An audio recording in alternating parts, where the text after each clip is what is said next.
శ్రీకృష్ణ లీలారించోళి దీపావళి.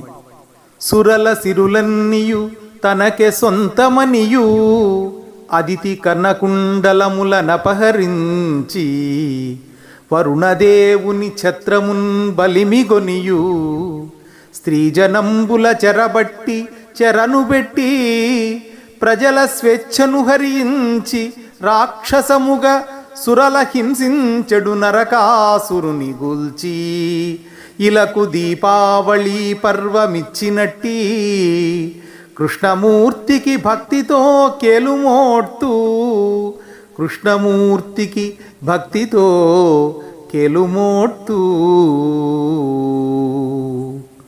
నరకాసురుడు అనే రాక్షసుడు ప్రాగ్జ్యోతిషపురాన్ని రాజధానిగా చేసుకొని పరిపాలిస్తూ ఉండేవాడు. దేవతలను ఓడించి బాధించి హింసిస్తూ ఉండేవాడు. నరకుడు మునులు ఆచరించే క్రతువులకు విఘ్నం కలిగించాడు. మునులను నిర్బంధించి మునిపత్తులను మునికన్యలను చెరబట్టాడు. అనేక మంది రాచకన్యలను నిర్బంధించి తన అంతఃపురంలో బంధించాడు. దేవతల తల్లి అయిన అదితి యొక్క దివ్యమైన కుండలాలను అపహరించాడు. అద్భుతమైన వరుణుడి ఛత్రాన్ని బలవంతంగా లాక్కున్నాడు. లోకంలో ఉండే సర్వసంపదలు తన వశం కావాలని భావించాడు. అన్ని విలువైన వస్తువులను నయాన్ను భయాన్ను తన అంతఃపురంలోకి చేర్చాడు. ప్రజల స్వేచ్ఛా స్వాతంత్ర్యాలను హరించాడు.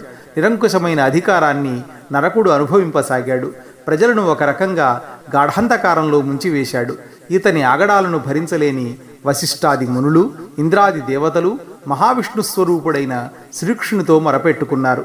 శ్రీకృష్ణుడు సత్యభామా సమేతంగా గరుడ వాహనాధిరూఢుడై నరకుని ప్రాగ్జ్యోతిషపురానికి వెళ్ళి వానిని తన చక్రాయుధంతో సంహరించాడు. జనులకు స్వేచ్ఛను ప్రసాదించాడు. మహర్షులు అంటే బుద్ధిజీవులకు నిర్భయాన్ని కలిగించాడు. అందుకు విజయ సంకేతంగా ప్రజలు దీపాలను వెలిగించి అంధకారాన్ని పోగొట్టుకున్నారు. జగమంతా కాంతివంతమైంది. అలా ప్రపంచానికి దివ్యమైన దీపావళిని ప్రసాదించిన శ్రీకృష్ణ పరమాత్మకు భక్తిపూర్వక నమస్సులు. రచన పద్యపఠనం డివిఎం సత్యనారాయణ.